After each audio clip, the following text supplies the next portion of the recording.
من التعلم والتعليم والذكر والتذكير والنفع والانتفاع خصوصا لو صحيح هذا الكتاب الإمام الغزالي وصحيح الرتيب الحبيب عبد الله بن علوي وسيد مولد سيد الدرع الحبيب علي بن محمد بن حسين الحبشي من شيخنا ومعلمينا ووالدينا ولكم وأمهاتنا وأمهاتكم وأمهات المسلمين والمسلمات والمؤمنين والمؤمنات وإلى حضرة النبي محمد صلى الله عليه وسلم. الفاتحة. أعوذ بالله من الشيطان الرجيم. بسم الله الرحمن الرحيم. الحمد لله رب العالمين الرحمن الرحيم مالك يوم الدين. إياك نعبد وإياك نستعين. اهدنا الصراط المستقيم صراط الذين أنعمت عليهم غير المغضوب عليهم ولا الضالين. آمين. رضي الله عنكم وقال رضي الله تعالى عنه وارضاه. قال المؤلف رحمه الله ونفعنا به وبجميع علومه في الدارين. آمين. السلام عليكم ورحمة الله وبركاته.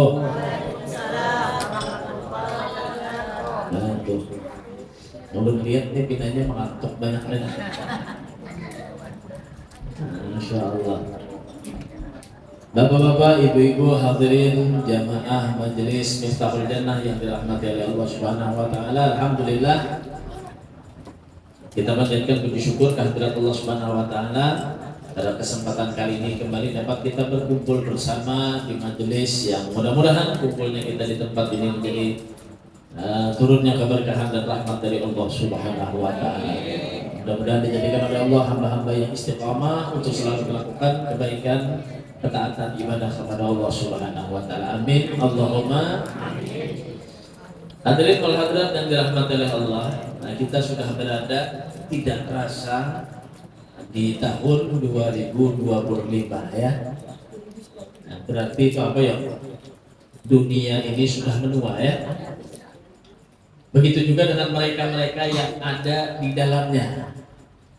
Artinya Allah sudah menunjukkan betapa bertambahnya usia daripada dunia dan orang-orang yang ada di dalamnya. Berarti kesempatan dan sisa daripada keberadaan kita di dunia ini tambah berkurang. Dan sebentar lagi kita akan menuju kepada negeri akhirat. Entah itu berapa tahun, berapa puluh tahun. Yang intinya semua kita tadi itu akan menuju kepada negeri akhirat. Maka kata Allah, "Faltanzur nafsun," maka perhatikanlah, lihatlah dirimu, apa? Lihat ya bagi kehidupan yang setelahnya. Faltanzur nafsun maka damat lihat ya. Artinya perhatikanlah kehidupan kita, bekal kita, apa yang kita bawa nanti ke negeri akhirat. Bertepatan juga di tahun 2025 masih ini kita masuk awal daripada Syahrul Rajab, masuk daripadanya bulan Rajab. Ya, sebagian ulama mengatakan Rajab Syahrul Istighfar, yaitu bulan untuk memperbanyak kita beristighfar kepada Allah. Cuma ingat, istighfar itu tidak akan menjadi manfaat, tidak akan menjadi pahala kecuali diucapkan. Ada orang yang kadang mengelus dadanya saja, ingat dengan hatinya. Ada orang yang merenung saja dengan dosa dan kesalahannya, tapi hanya sampai di pikirannya saja. Itu tidak akan menjadi apa-apa kecuali dengan diucapkannya kalimat istighfar. Astaghfirullahaladzim. Itu istighfar yang paling pendek ya. Kalimat istighfar yang paling pendek, astaghfirullahaladzim. Ya, begitu ya. Ketika sudah dibacakan istighfar, Masya Allah, maka Allah Subhanahu wa ta'ala menjanjikan orang yang punya masalah akan diberikan jalan keluar oleh Allah. Orang yang dapat kesusahan akan dimudahkan jalannya oleh Allah. Siapa yang memiliki rizkinya yang selama ini kurang, maka akan diberikan rizki tanpa arah yang disangka-sangka. Itu keistimewaan daripada istighfar. Rasulullah SAW menyebutkan itu ya. Begitu juga Rasulullah mengingatkan kepada kita, "Ala ukhbirukum," kata Rasulullah, "maukah kalian aku sebutkan, aku beritahu," kata Rasulullah SAW, "bidahikum," dengan obat kalian. Setiap orang itu punya penyakit, ada penyakitnya dan juga ada obatnya, kata Rasulullah SAW. Dan ketahuilah bahwasanya da'akum ad-dzunub, sesungguhnya penyakit kalian itu adalah dosa kalian. Wa dawa'akum al-istighfar, dan obatnya adalah mengucapkan istighfar. Cuma tadi diucapkan, nah di sini berat ya Pak. Cuma kalau ngerumpi lawan kawan 2 jam tahan kita. Ya, berjualan promosi barang tahan. Tapi kalau juru kita sendiri untuk istighfar 3 kali kita rasa bosan, susah ya. Subhanallah. Kenapa? Kenapa jadi susah? Karena syaitan itu tidak bakal ridho ada hamba Allah yang diampuni, begitu ya. Nanti gagal karena sudah syaitan kok. Ya. Kalau ada yang diampuni, makanya setan, aku sudah menggodainya kesan berzina, berzina. Aku sudah menggodainya untuk mabuk, dia mabuk. Aku sudah menggodainya lalai untuk meninggalkan sholat 5 waktu, dia lalai meninggalkan sholat 5 waktu. Aku sudah menggoda dia untuk menggibah, menggunjing, menyebut aib orang, dia lakukan juga perkara itu. Ternyata setan sudah banyak banget pahalanya. Hendak istighfar ini lah. Kenapa? Sebanyak-banyak dosa orang sebanyak lautan, kalau dia beristighfar kepada Allah, maka akan diampuni oleh Allah Subhanahu wa taala dosanya. Maka penyesalan yang paling besar oleh syaitan adalah apabila orang yang sudah banyak dosanya, kemudian dia lolos dan diampuni oleh Allah Subhanahu wa taala. Makanya susah banget kita beristighfar. Ya, susah banget beristighfar. Makanya biasakan diri kita untuk memperbanyak istighfar, khususnya di bulan Rajab ini, ya, perbanyak istighfar kita.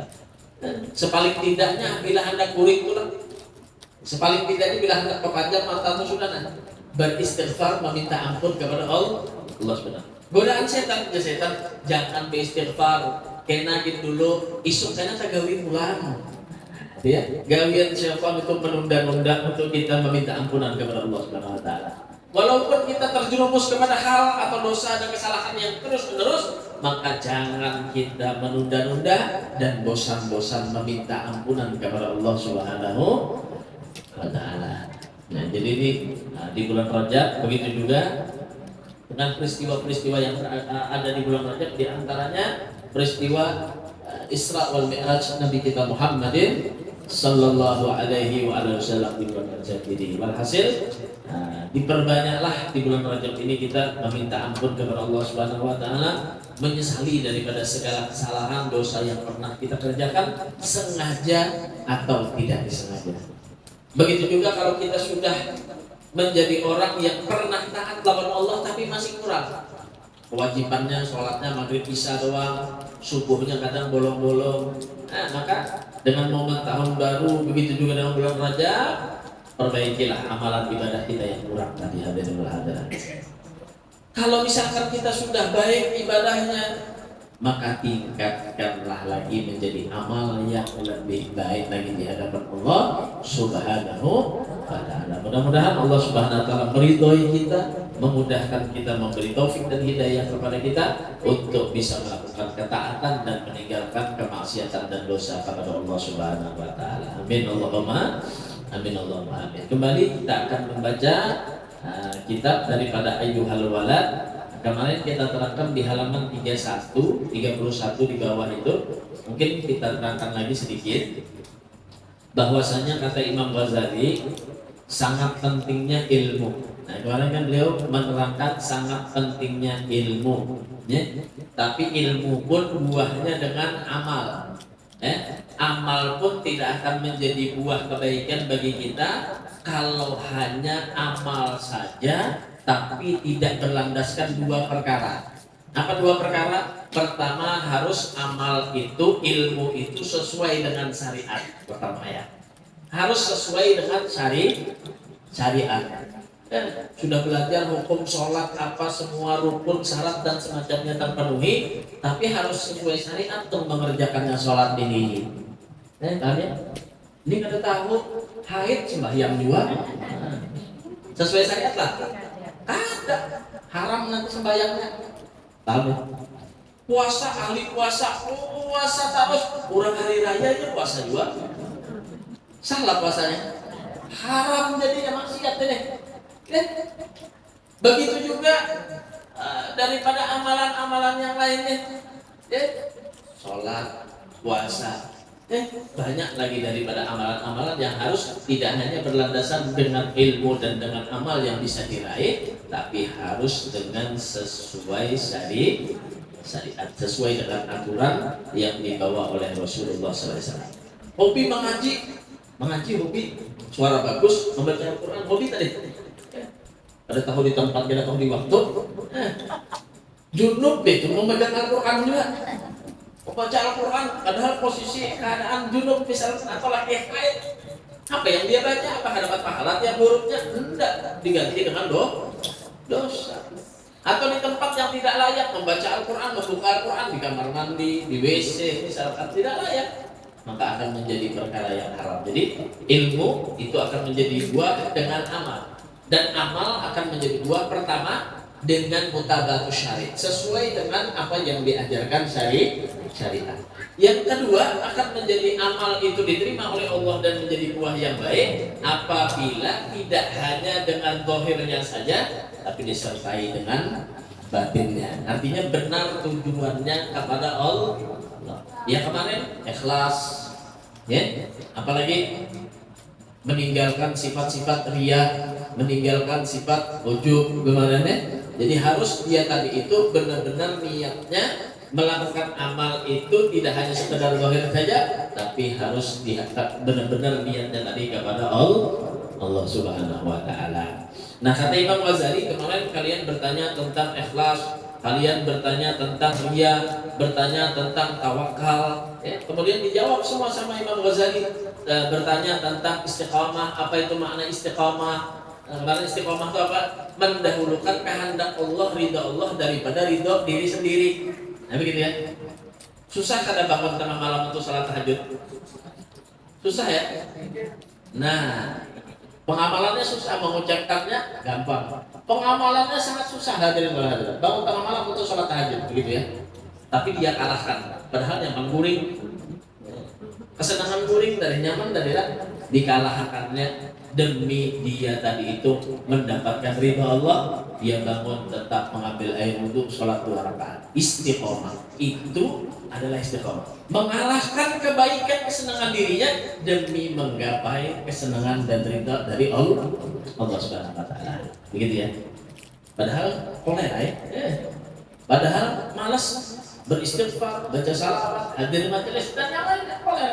Tapi dia kesampingkan malas dirinya tadi, kesenangan dirinya, dia kalahkan demi dia mendapatkan ridha Allah Subhanahu wa taala. Nah, kata Imam Ghazali kemarin lagi disebutkan, kalau kalian bertanya tentang ikhlas dan yang lainnya untuk memperbaiki amal kalian, ini jawabannya. Tapi kata beliau, andai kalian mempertanyakan kepadaku perkara-perkara yang masih berhubungan dengan perkara yang akan kalian tanyakan tentang batin, maka kajilah di dalam kitabku yang lebih luas lagi, diantaranya kitab Ihya Ulumuddin dan yang lain. Insya Allah kalian akan mendapatkan masalah-masalah kalian di dalamnya, kata Imam Ghazali. Nah, namun di antara pertanyaan-pertanyaan pun kata Imam Ghazali tidak semuanya harus dijawab. Mungkin ada orang yang kadang terbesit dalam hati dan pikirannya pertanyaannya, ya, khususnya di dalam hal ghaibah, di dalam hal yang gaib bagi dia yang tidak nampak dengan matanya, tidak pernah didengar oleh telinganya, bahkan tidak pernah tergetak di dalam hatinya. Namun jadi pertanyaan bagi dia, begitu ya. Kayak program malaikat itu bentuknya lah aja, gitu. Kayak program surga neraka itu lah. Karena perkara-perkara itu adalah gaib.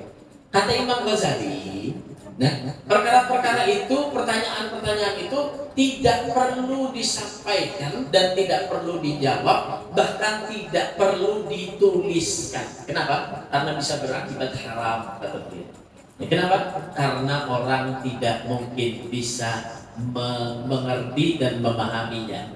Karena itu semua kadang kata beliau adalah ilmu rasa, begitu ya. Ilmu rasa. Nah, gaul namanya. Ya. Tentu ilmu rasa itu kada bisa diterangkan biar ada akan betapun senang tentunya lah. Oh iya, cil, kayak apa rasanya gula? Jadi apa? Manis. Kayak apa? Dan manisnya sederhana. Oh, lebih menerangkan. Ada hawa. Nah, gulanya rasa isorak kan gitu. Ya. Jadi ilmu daud itu per orang masing-masing dia punya kenyamanan ketika dia taat kepada Allah Subhanahu wa taala. Berbeda dan itu tidak bisa diterangkan kata Imam Ghazali. Jadi imal anta bima ta'lam liyankashifa laka ma lam ta'lam. caranya agar kita mendapatkan ilmu dzauq tadi, ilmu rasa tadi, dengan apa? Amalkan apa yang sudah kalian dapatkan dari ilmu agama, begitu ya. Nah, maka kata beliau, setelah ini jangan lagi menanyakan hal-hal yang demikian itu, atau dengan hal-hal yang belum nampak oleh mata kalian, tapi kalian disuruh untuk sabar dengannya, dengan perkara-perkara yang muskil tersebut. Contohnya kemarin beliau memberikan gambaran dengan kejadian Nabi Musa dengan Nabi Khidir alaihissalam. Ya, nggak boleh. Kenapa itu kapal dipecahkan, ujar Nabi Musa? Nah, jangan tanya dulu, sabar dulu, subhanallah. Walau annahum sabaru hatta takhruja ilaihim lakana khairan lahum. Jadi ada pertanyaan-pertanyaan, jangan terburu-buru kita bertanya dengan pertanyaan-pertanyaan yang ada di dalam batin kita. Apalagi itu perkara-perkara yang menyangkut ketuhanan atau menyangkut daripada hal-hal yang gaib. Nah, maka kata beliau, ayyuhal waladu, nah kita sambung pelajarannya 32, ayyuhal waladu billah. Kata beliau, demi Allah, intasir taral ajaib fi kulli manzil. Kata beliau, jika kalian terus berjalan istiqomah kepada Allah Subhanahu wa taala, maka kalian akan melihat hal-hal ajaib. Hal ajaib itu apa? Hal yang langka yang tidak pernah dilihat oleh orang, yaitu ilmu yang rasa kalian dapatkan dari fi kulli manzilin, di setiap tempatnya. Ya. Waqtul ruhaka, dan arahkanlah atau korbankanlah ruhaka, rohmu, fa inna ra'sa hadzal amar, karena sesungguhnya puncak perkara badlur ruhi, yaitu kalian mengorbankan atau memberikan rela dengan ruh kalian. Nah, sebenarnya ilmu rasa itu berada di dalam jiwa kita masing-masing, bukan di dalam zahir kita, begitu ya. Nah, jadi ada rasa. Biar tulang bu berjalan jam 12 malam di Padang Kadap, merasa apa biar takutan, dari mana rasa takutan itu? Ya, begitu ya. Nah, jadi kalau biar itu sudah merasa, nah di sanalah nikmat ibadah akan dia dapatkan, begitu ya. Nah, di sana ilmu rasa itu nggak bakal bisa diterangkan, begitu ya. Takutan di meja kalau tidak ada hantu, padahal hantu kan bisa mendapatkan kan? Cuma rasanya takut karena sebab dia berada di satu kegelapan, begitu ya. Begitu juga orang merasa senang apabila sudah bertemu dengan orang yang dia cintai, dia senangi, rasa farhan, senang dalam hatinya. Nah, itulah ilmu rasa, begitu ya. Walaupun orang itu kadang tidak nampak di hadapannya, begitu. Ya. Ada kisah Laila Majnun, ya, Laila Majnun, lakiannya namanya Imrul Qais, kebiniannya namanya Laila. Saking cintanya, saking senangnya, bilanya lewat muka rumah Laila itu, Imrul Qais itu menciumi dari muka lawaknya sampai tembok-temboknya diciumi. Jadi dia orang gila ini. Jadi dia Imrul Qais, aku bukan gila, aku bukan mencium tembok rumahnya, tapi mencium orang yang ada di balik tembok. Masya Allah, luar biasa ya. Maka dari itu makomul ihsan namanya. Jadi ada makom iman, ada makom ihsan. Ini orang mendapat derajat tinggi dari Allah Subhanahu wa taala apabila sudah dia bisa ihsan kepada Allah. Apa ihsan itu? Anta budallah ka'annaka tarah. Engkau beribadah kepada Allah, engkau menyembah kepada Allah seakan-akan engkau melihat kepada Allah Subhanahu wa taala. Fa in lam takun tarah fa innahu yarah. Akan tetapi bila engkau pun tidak bisa melihat kepada Allah, sudah pasti kita tidak bisa melihat kepada Allah, fa innahu yarah. Tapi tahulah kau, Allah selalu memperhatikan, selalu melihat kepada kita. Artinya merasa diawas-awasi, muraqabah kepada Allah Subhanahu wa taala, begitu ya.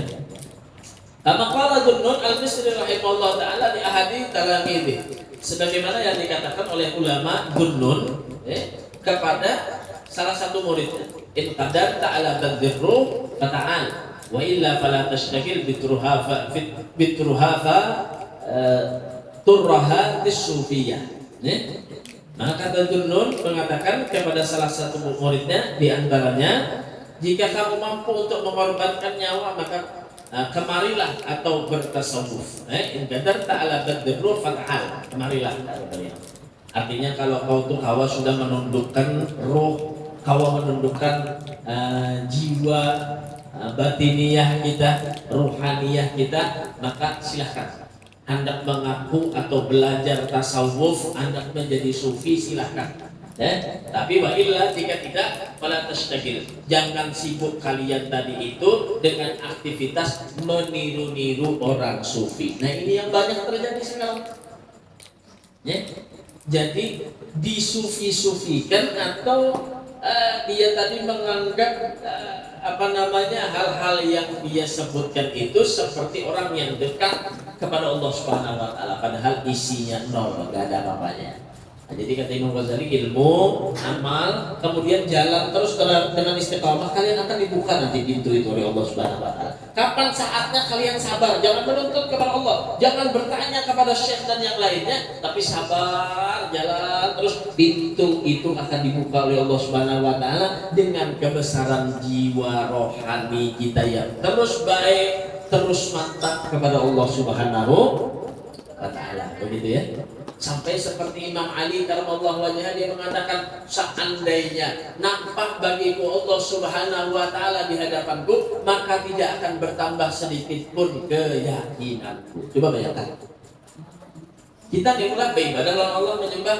Kalau kita nampak melihat Allah, kira-kira bertambah karena keyakinan kita? Bertambah. Kenapa? Keyakinan kita masih kurang.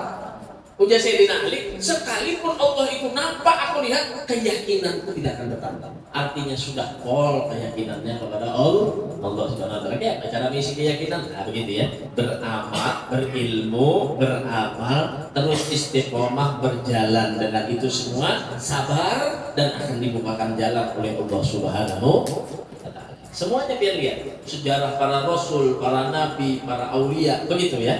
Jadi tidak terburu-buru mereka itu ingin mendapatkan hal yang ajaib, sehingga nanti bukan jadi sufi, bukan mempunyai karomah, tapi istidrat. Bukan dia tadi menjadi orang yang taat lawan Allah beribadah, tapi menjadi orang yang senangnya turuhiyah. Dia meniru-niru sufi. Pakaiannya saja, sorbannya, gamisnya, janggutnya, tapi tidak memiliki ilmu dan pengetahuan sama sekali di hadapan Allah Subhanahu wa taala. Akhirnya sulapan. Besulap. Orang karomah hanya besulap. Kenapa? Meniru-niru, meniru-niru dengan para sufi, begitu ya. Allah. Nah, maka dari itu hadirin wal hadirat, penting bagi kita ya. Ini namanya salib ya. Orang yang berjalan untuk menuju kepada Allah Subhanahu wa taala itu punya tangga, punya jembatan, punya jalan masing-masing. Nah, ini beginilah jalan yang dilewati oleh Al-Imam Al-Ghazali, sehingga beliau ringkaskan dalam kitabnya Ayyuhal Walad ini secara ringkas kepada orang-orang yang ingin salib ilallah, ingin berjalan menuju kepada ridha Allah Subhanahu wa taala, maka harus dilewati dengan tangga zahir pertama, dengan ilmu, dengan syariat. Jangan langsung meloncat. Nah ini bahaya ya. Langsung hendak pegang Tuhan. Kita hendak ma'rifatullah aja, ada perlu lagi nang sembahyang itu, ada perlu lagi nang puasa itu. Nah itu bukan jalan sufi, bukan jalan tasawuf ya. Yang mana disebutkan ada titian, ada jalan, ada tangga untuk membuka daripada semua hijab yang akan diberikan oleh Allah Subhanahu wa taala kepada kita. Ya. Ayyuhal waladu inni ansahuka bi thamaniyati asya iqbalha minni li alla yakuna ilmuka khasman alayka yaumal qiyamah ta'mal minha arba'atan wa tada'u minha arba'ah. Ya. Nah kata beliau, wahai anakku, sesungguhnya aku akan memberikan nasihat kepadamu dengan 8 perkara. Ambil olehmu 8 perkara ini li alla yakuna ilmuka khasman alayka yaumal qiyamah, agar apa? Ilmu kita tidak menjadi musuh dengan kita nanti hari kiamat. Ya. Ta'mal minha arba'ah wa tada' minha arba'ah. Yang 4 diamalkan, yang 4 ditinggalkan, kata Imam Ghazali. Ya. Di 8 nanti akan aku sebutkan. Yang 4 ini amalkan sampai ke mati, jangan dipisah dengan 4 ini. Yang 4 ini jangan dikerjakan dan tinggalkan sampai ke mati nanti juga ditinggalkan, kata Imam Ghazali. Nah mudah-mudahan di pertemuan yang akan datang insyaallah ya akan kita bahas ya. Bahas sekarang Pak. Bahas sedikit Pak. Yang pertama, amal lawa itada. Adapun sesuatu yang harus kamu tinggalkan. Ya. Jadi dibahas pertama dengan sesuatu yang harus kita tinggalkan. Pertama, yang pertama harus kita tinggalkan. Kalau kita punya ilmu pengetahuan, harus kita tinggalkan. Apa itu? Allah tunadra ahadan, jangan berdebat kepada siapapun. Kalau punya ilmu jangan dipakai ilmunya hanya untuk berdebat. Seberapa tinggi gerak ilmu ikam sini tanding lawan aku. Bertanding ilmu. Lulusan mana kan ikam, guru mana kan ikam sini nah. Bertanding lawan aku, baharatan lawan aku. Bukan, ini bukan pertandingan silat, bukan pertandingan tinju ya. Ilmu ini membuat kita tambah takut, tambah taat kepada Allah Subhanahu wa taala. Makin punya ilmu makin takut sama Allah. Itu yang diciptakan oleh Allah, disebutkan Allah innama yakhshallah min ibadihil ulama. Ciri-ciri ulama, orang punya ilmu, dia tambah punya ilmu, tambah takut kepada Allah. Bukan dipakai ilmunya untuk sekedar munadharah, dengan membahas, mendebat orang. Di masalatin dalam satu masalah, mas tata'ata yang masalah itu yang mas tata'ata semampu kalian ditinggalkan itu berdebat. Kayak apa caranya? Jangan tapi berdebat. Masalah ilmu, begitu ya, masalah ilmu. Di anna fiha afatin katsiratan. Karena sesungguhnya di dalamnya, ketika Anda tadi itu dalam masalah, kemudian kalian berdebat di dalamnya, afatin katsiratin, sangat banyak kerusakan yang akan ditimbulkan nantinya. Fa ismuha akbar min nafiha. Maka juga dosanya lebih banyak daripada kebaikan dan manfaat yang didapatkannya ketika berdebat tadi. Ada acara di TV itu, debat ya, kalau acara debat khusus debat tuh, lihat dia. Adalah dapat solusinya. Ada paling perkelahian bedanya buku ini loh begitu. Bersumpahan aja. Kenapa? Berdebat. Harusnya ketika dia tadi itu mencari solusi billati hiya ahsan. Boleh dia tadi itu berdebat, bukan berdebat istilahnya, bermusyawarah agar mendapatkan mana hasil yang lebih baik. Begitulah Rasulullah SAW dengan para sahabatnya. Kumpul Rasulullah, kemudian diterangkan satu masalah, bagaimana yang lebih baik daripada ini. Itu yang dicari, itu namanya solusi. Cuma kalau saling menghujat, nah itu namanya berdebat. Yang satu mengutarakan pendapatnya, harus ini pokoknya. Yang satu juga mengutarakan pendapatnya, harus ini pokoknya. Nah itu berdebat. Akhirnya satu dengan yang lain menjatuhkan. Ilmu agama jangan dipakai untuk itu, begitu ya. Nah kalau ilmu politik silahkan saja, tapi kalau ilmu agama jangan dipakai untuk menjatuhkan lawan dengan ilmunya, begitu ya. Kalau biar hendak juga melihat orang salah, datangi, tagur. Ini ilmunya nah, ini kitabnya. Ternyata ampun pian ini kaji pulanglah. Nang mana bujur ampun pian kan, ampun ulun, begitu ya.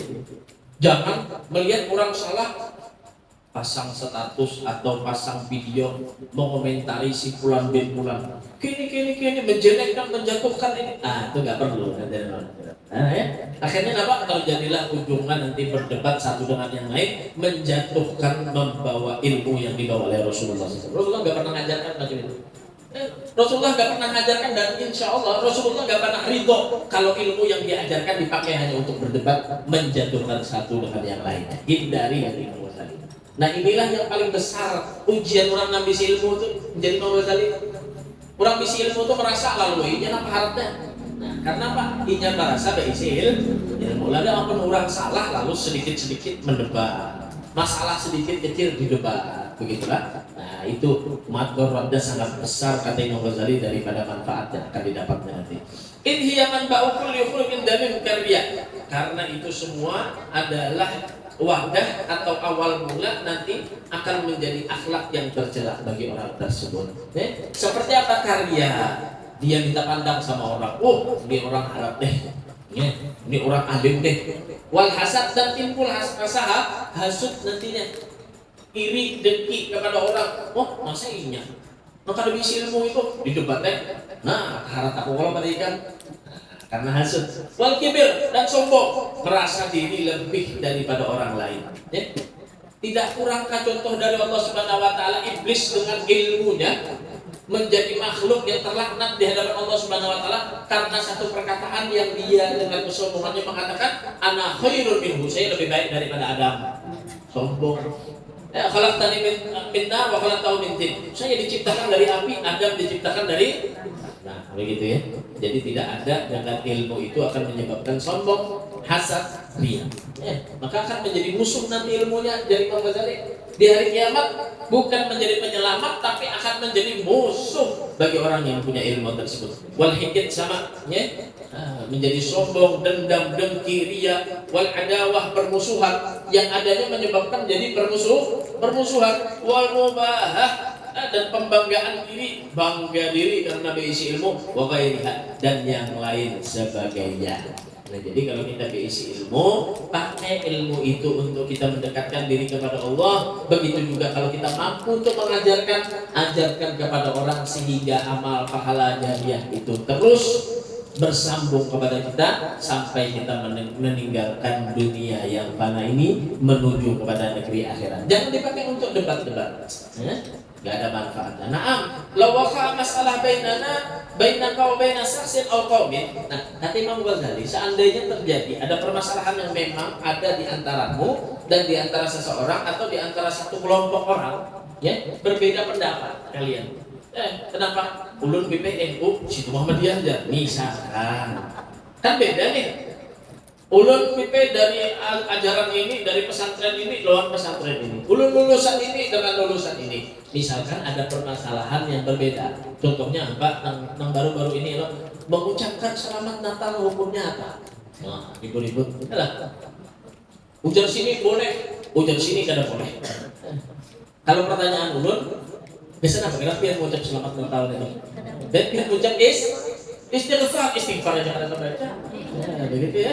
Jadi lebih baik dia mengucap salawat, lebih baik mengucap istighfar. Terus dia mengucap selamat Natal. Biar aja bagi dia orang yang non Muslim dia mengucapkan satu dengan yang lainnya dengan selamat Natal. Gak usah kita ikut-ikut semacam itu ya. Walaupun ada ulama yang memperbolehkan. Akhirnya Pak debat satu dan yang lainnya, menjatuhkan satu dan yang lainnya, membawa hujah satu dan yang lainnya. Nah, begitu ya. Emang kalau ada masalah semacam itu, kata Imam Ghazali, wa kanat iradatuka fiha ayyadharal haq. Nah, kalau ikan mendebatnya, menerangkan kepada dia, tapi dengan niat apa? Menunjukkan nih bujur. Ini yang bujur. Wala yabi ujazabas. Dan tidak untuk untuk menelantarkan atau tidak untuk menjatuhkan jazal bahas. Boleh bagi kalian tadi itu mengemukakan pendapat kalian, gitu lah. Karena apa? Sebagian ada orang yang bodoh, ada sebagian orang yang dia tadi itu sesat. Memang dia bertameng atau bertopeng syariat yang bisa menyesatkan umat. Nah, inilah tugas-tugas dai, ustadz untuk meluruskan dengan pendapat-pendapat mereka yang bisa menyelewengkan dan menyesatkan daripada umat, begitu ya. Jadi ada tugas kita asal dengan syarat menampakkan kebenaran dan tidak menjatuhkan orang lain, maka diboleh bagi kita tadi itu untuk membahas, untuk menampakkan kebenaran di hadapan halayak ramai atau di hadapan publik ya, itu boleh. Tapi kalau sekedar berdebat untuk hebat-hebatan, untuk menjatuhkan satu dan yang lainnya, itu dilarang di dalam agama ya. Nah, lakin akan tetapi litakal idarah alamatan. Tapi dari Imam Ghazali, kehendak ini ada dua ciri kata beliau. Ihdahuma, yang pertama, alla tufarriqa baina ayyakshifal haq ala lisanika wa ala lisani ghairika. Ya. Nah, yang pertama syaratnya adalah yang dicari itu kebenaran, begitu ya. Entah itu datang kebenaran dari lisan kita atau dari lisan orang lain yang berdebat dalam kita, begitu ya. Harus mencari kebenaran. Nah, yang susah ini apa? Dia mengajukan pendapat, pokoknya aku yang benar. Nah, itu percuma kita kan bisa berdebat itu. Ampuninya yang bujur. Bakarasan gue berdua beding salah. Jadi jangan seko, taduhin talu, tahu lagi pada ayam. Jadi jangan seko, tahu lah taduhulu ayam bagi tahu. Bahkan asal kadang mau mencari hak, kadang mau mencari yang mana yang benar, begitu ya. Yang mana yang benar. Nah, Kata Imam Ghazali, orang yang mau mendebat dengan masalah yang akan menunjukkan kebenaran itu, dia tidak peduli dengan perdebatannya, tapi yang dia cari kebenarannya. Entah kebenaran itu datang dari lisannya atau dari lisan orang lain. Kalau sudah datang kebenaran dari orang pun, dia akan pasti terima. Oh, bujur sekalinya aku nikah, begitu ya. Nah, kalau terus mendebat, nah ini orang dalam dosa terus nih. Ini orang dalam dosa terus. Kalau terus mendebat, sudah dapat kebenaran tapi terus mendebat, begitu ya. Nah, ini dilarang. Wasani, dan alamat yang kedua, ayyakun al-bahas fil khala ahab ilaika min ayyakuna fil mala. Orang itu senangnya dia mengajukan pendapat dengan orang yang dia mungkin dianggapnya salah pendapatnya. Dia lebih senang ngomong sama orang itu tidak di hadapan publik tapi berduaan dengan orang itu. Ya, kalau misalkan di hadapan publik berarti niatnya sudah hendak hebat-hebat, begitu ya, dari Imam Ghazali. Nah, ini menjatuhkan orang. Jadi kalau misalkan ada yang berbeda pendapat dari kita, datangi orang itu, kasih tahu dia, ini pendapat saya, atau lewat telepon, ini pendapat saya, kata di dalam kitab ini, di dalam kitab ini, di dalam itu. Pak, silahkan antum membahas atau dia cari lagi apakah benar pendapat dia, begitu ya. Jangan di publik, dijatuhkan, nah, itu bukan adab-adabnya orang yang berdebat untuk mencari kebenaran, begitu ya. Habba ilaika min ayyakuna fil mala wasma'an li adkur laka hahuna fa'idah. Dengar, menjadi Imam Ghazali, inilah yang aku beritahukan kepada kita antum semuanya daripada fa'idah. Terjadi apa kata? Imam Ghazali ini sudah beratus-ratus tahun meninggal dunia, beliau sudah mengetahui dengan keadaan-keadaan amin kasyfih daripada kasyafnya Imam Ghazali, beliau bisa melihat keadaan umat apalagi yang makin di akhir zaman yang banyak ilmu pengetahuannya, tapi ilmu pengetahuannya tidak akan menjadi banyak manfaat kepada dirinya, tapi dihabiskan hanya untuk politik, dihabiskan ilmunya hanya untuk berdebat, dihabiskan ilmunya untuk bangga-banggaan. Itu sangat disinggung oleh Imam Ghazali. Maka dari itu manfaatkan ilmu yang sudah kita dapat di tempat majelis ini untuk memperbuat atau memperkaya amal kita, memperbaiki ibadah kita, memperbaiki kualitas taat kita kepada Allah Subhanahu wa taala, sehingga kita menjadi orang-orang yang selamat dunia sampai akhirat. Nah, begitu biar melihat, apabila biar melihat ustaz-ustaz dai-dai yang hobinya hanya berdebat, menjatuhkan orang, sudah tinggalkan, carilah dai-dai, ustaz-ustaz yang selalu mengarahkan pian untuk selalu takut kepada Allah, untuk selalu mendekatkan diri kepada Allah Subhanahu wa taala. Mudah-mudahan kita diberikan istiqamah oleh Allah Subhanahu wa taala, dosa kita semua diampuni oleh Allah, dosa orang tua kita yang telah meninggal dunia diampuni oleh Allah Subhanahu wa taala, orang tua kita yang masih hidup mudah-mudahan dipanjangkan umur sehat dan barang oleh Allah Subhanahu wa taala. Ala hadiniya wa kulli insan hadiyan ila syamil al-hayat dunya wal akhirah wa ila hadratin Nabi Muhammadin sallallahu alaihi wasallam. Al-Fatihah. Syaitan rajim. Shiratal ladzina an'amta 'alaihim ghairil maghdubi 'alaihim. Ada yang perlu dibahas? Ibu-ibu, ada yang perlu ditanyakan? Silakan, bebas pertanyaan, dari fikihnya, dari tasawufnya, atau dari segi apa aja, dari segi keagamaan, silakan. Atau dari bapak-bapak, silakan, ada yang mau ditanyakan. Tafadhol.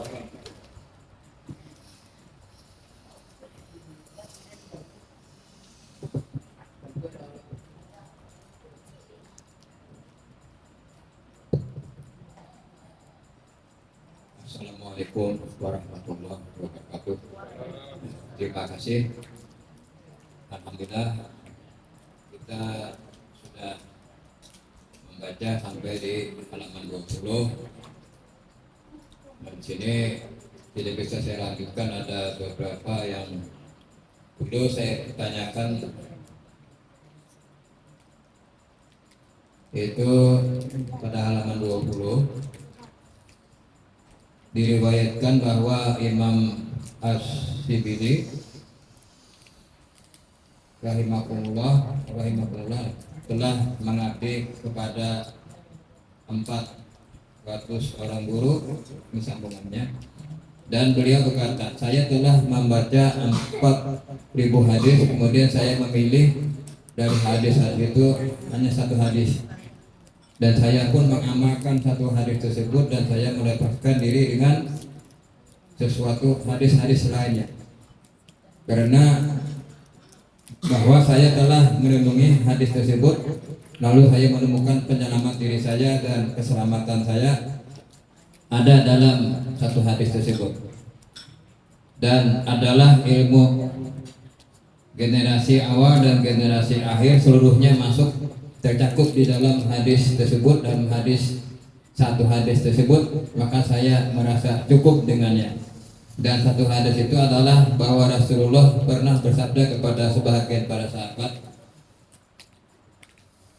berbuatlah untuk di duniamu dengan seukuran posisimu di dunia, dan berbuatlah untuk akhiratmu dengan seukuran keabadianmu di sana, dan berbuatlah untuk Allah dengan seukuran kebutuhan dirimu kepadanya, dan berbuatlah untuk neraka dengan seukuran daya tahan dirimu untuk menghadapinya. Wahai anakku, apabila kamu telah mengerti hadis ini, maka tidak perlu kepada ilmu yang lain, kepada ilmu yang banyak, dan kamu renungkanlah mengenai hikayat-hikayat yang lainnya. Terima kasih. Mungkin ini perlu saya minta penjelasan dari hadis ini. Terima kasih. Wassalamualaikum warahmatullahi wabarakatuh. Waalaikumsalam warahmatullahi wabarakatuh. Nah, maka di sini Al Imam Syibli rahimahullah dia mengatakan, ya, beliau di sini menyebutkan bahwasanya Al Imam Syibli ini mengabdi dia, artinya dia mempelajari ilmu hadis, mengkaji riwayat ilmu hadis. Bahkan tidak cukup itu, dia menghafalkan. Dia menghafalkan tidak kurang daripada 400 daripada 400 ustaz dia belajar daripada 400 gurunya. Kemudian dia taraktu itu membaca, tapi secara makna bukan hanya membaca, dia menghafalkan 4.000 daripada hadis. Banyak ayat 4.000 hadis Rasulullah SAW.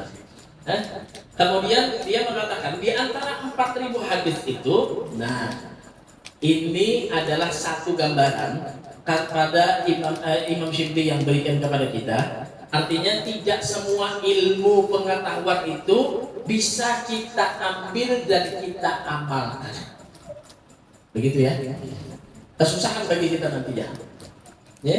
Maka kata Imam Syibli, di antara beratus-ratus atau beribu-ribu hadis itu ada satu hadis yang mencakup semuanya daripada ilmu orang-orang yang terdahulu dan ilmu orang yang akan datang, dan perlu kalian pegang untuk kalian amalkan. Begitu ya.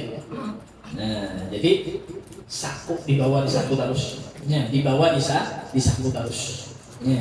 Ingat akan ini terus menjadi Imam Syibli. Aku membawa ilmu ini terus di dalam pengamalannya, begitu ya. Ilmu yang lain tetap dipelajari, tapi ilmu yang dipakai, ilmu yang dibawa, nih kata Imam Syibli, aku kasih tahu, nih penting banget hadis ini dari sini. Ya. Apa itu hadisnya? Yaitu hadis Rasul Sallallahu Alaihi Wasallam. Apa hadisnya? Beramallah kalian bagi untuk dunia kalian. Kita kan perlu beramal untuk dunia lah. Iya kan? Ada orang yang ada beramal lagi di dunia. Ada dalam pasti seberataan hendak mati masih beramal tentang tapi ujar Rasulullah SAW, beramal untuk duniamu dengan ukuran kalian mampu hidup di dalamnya. Itu aja. Sisanya jangan dipakai. Walaupun kalian tidak memakai, dan itu pun tidak akan terpakai. Begitu ya. Hidup kita misalkan nih cukup berapa? 20 tahun lagi misalkan ya. 20 tahun ini lagi kebutuhan kita ini berapa misalkan? Anggap paling banyak banget duit yang kita pakai tadi. Berapa selama 20 tahun? Anggap 1 miliar. Duit kita di ATM ada 100 miliar, paham ya? Berarti kurangnya itu 99 miliar. Ini tidak kalian gunakan, ya tidak bakal kalian dapat gunakan juga, gitu ya. Jadi beramallah kalian untuk kalian di dunia sekedar daripada kalian hidup di dalamnya. Ya, tidak perlu berlebih-lebihan. apalagi sampai ambisi menghabiskan waktunya hanya untuk dunianya saja, yang sebentar lagi dia akan tinggalkan, begitu ya. Nah, kecuali ada orang yang hidup selawasan, berarti beramal bisa dunia aja nih. Jadi kita kan tahu dunia ini tidak untuk selamanya bagi kita, maka beramal untuk dunia sekedar kita hidup untuk di dalam dunia saja. Wa'mal li akhiratika, beramal untuk akhirat. Nah, di akhirat itu lama, tidak seperti dunia. Ya, dunia sebentar lagi akan kita tinggalkan. Apa kata Rasulullah SAW dalam hadisnya? Rasulullah memberikan nasihat kepada Abdullah ibn Umar. Ya, hiduplah engkau di dunia ini seperti apa? Rasulullah SAW menyebutkan seperti orang yang ada di dalam keasingan. Gharib. Bagi kita gharib itu orang asing. Ngaran orang asing itu apa ya?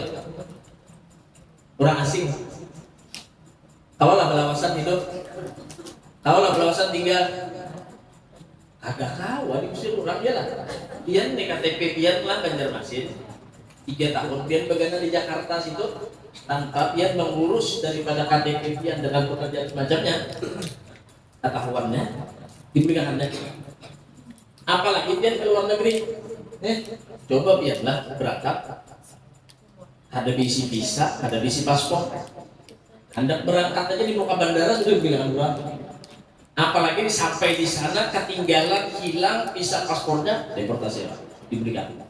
Kita hidup di dunia ini seperti orang asing. Apalagi misalkan kita hidup di tengah-tengah orang asing itu tidak ngerti apa kita. Duit nggak ada berisi, bahasanya ada bisa. Nah, kayak pembuatnya ini misalkan kan dilapas di Amerika misalkan, apalagi dilapas di India kan orang asing. Bingung itu, makan sudah kada cocok, bepander kada bisa. Kita hidup di dunia ini seperti orang asing, kata Rasulullah SAW. Artinya apa? Jangan betah-betah kita hidup di dunia ini. Kenapa? Kita orang asing. Sebentar lagi kita akan kembali ke mana?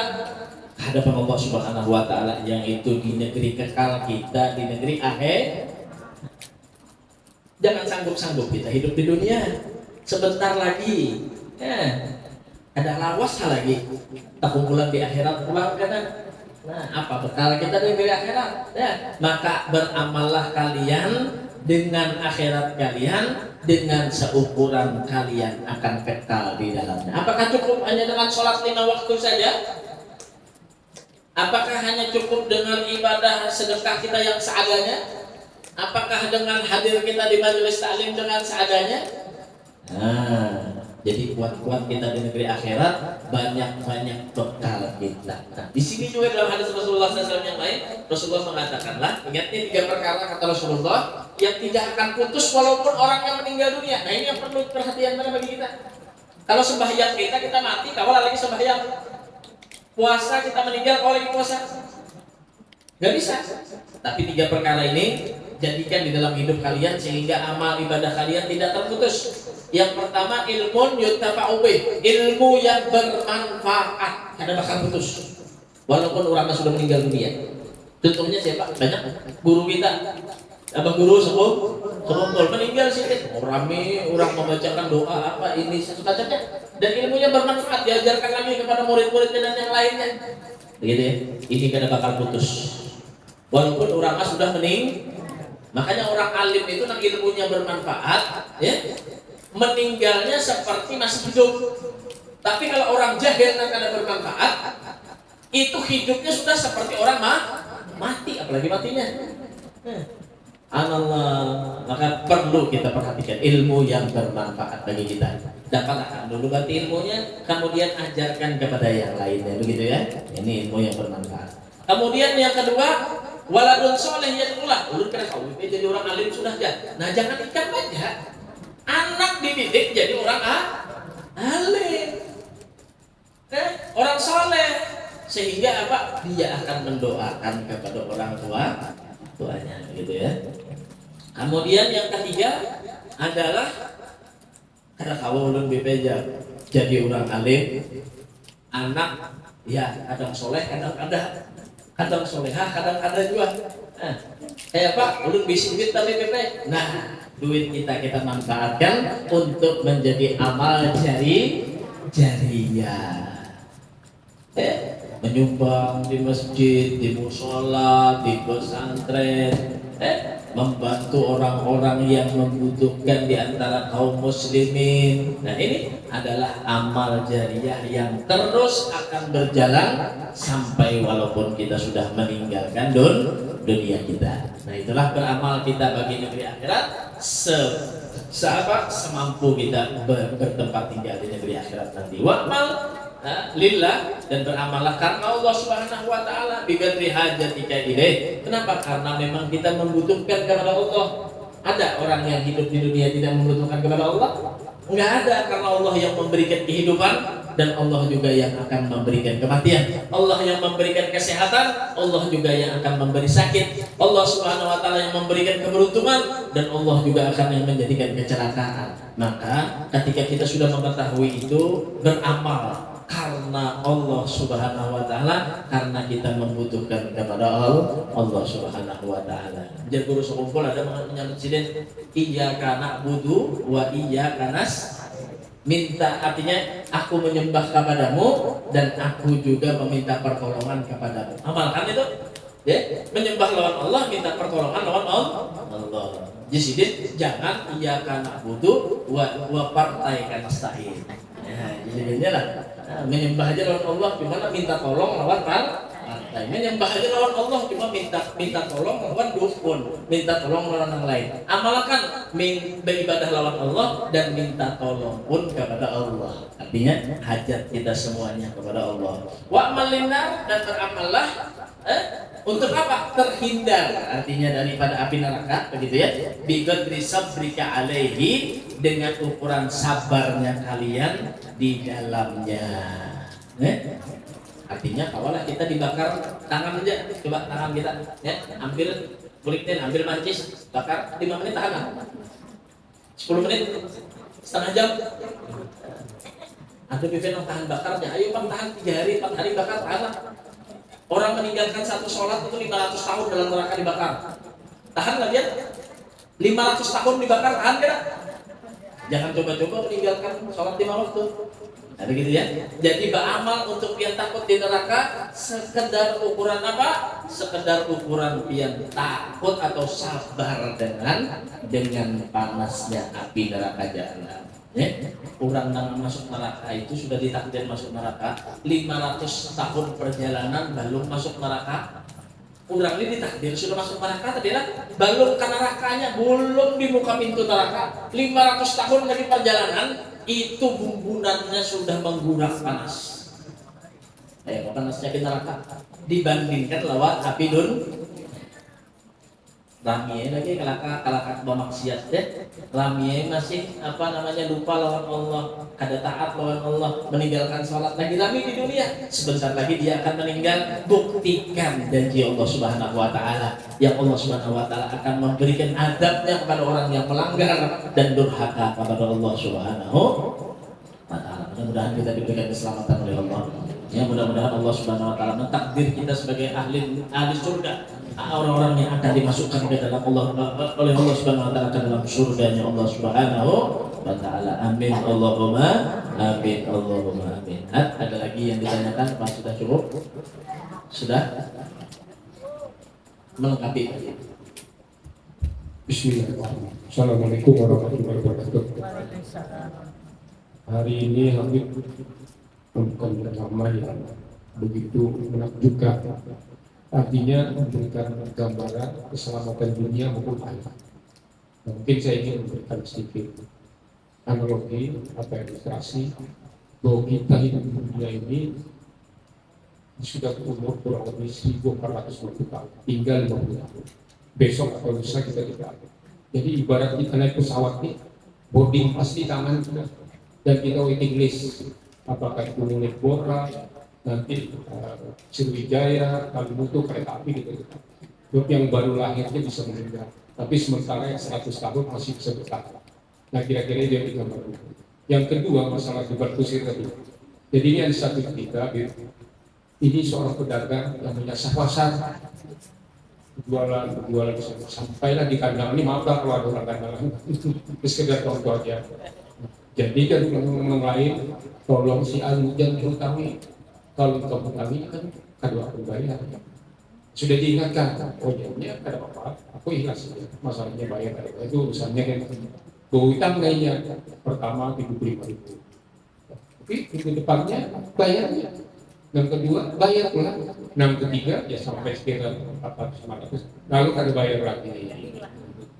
Kita tinggal pelan-pelan, ya pakai saatnya. Kesimpulannya ini saya, karena dia kan mantan preman, pokoknya jadi habu, jadi haram, bukan bayar. Di mana? Karena rumah hitam, ujian pedagang ini di sana, dan hadangi kan bapak beri rumah hitam. Jadi indah Allah ini membedakan bawa keris datang. Bapak ada yang bayar kan ya?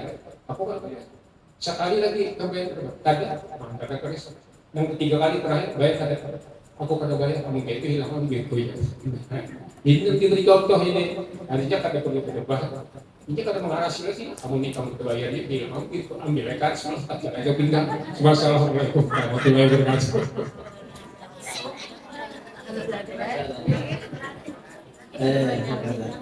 Jadi tidak ada manfaatnya begitu ya. Jadi dengan perdebatan itu, cuma kalau tadi ada garis bawahnya lah, kalau misalkan kita untuk menampakkan kebaikan, kebenaran di hadapan orang boleh, cuma dengan adab-adabnya. Tadi kata Imam Ghazali, pertama dia harus benar-benar menyampaikan dari dua sisi itu, dari dirinya atau diri orang lain yang mana benar, itu yang dipilih. Yang kedua adalah dia tadi itu mendatangi orang atau menyampaikan itu tidak di halayak umum di hadapan orang lain ya. Jadi hindari semacam itu. Begitu rumah tangga dia harus aja tambah viral-viral, apalagi boleh ke bini itu viral-viral, harus aja ya. Jadi nasihati baik-baik, ajak bicara dengan baik, sampaikan mana yang terbaik, cari solusi di antara dua belah pihak yang berdebat untuk mendapatkan kebaikan. Kalau ada dapat dua, bawa orang ketiga untuk menjadi islah pendamai dan memilih mana yang baik di antara dua belah pihak yang berdebat tadi. Ya. Ada lagi sudah kelas selesai tadi. Ayo kedua. Ya Rabbana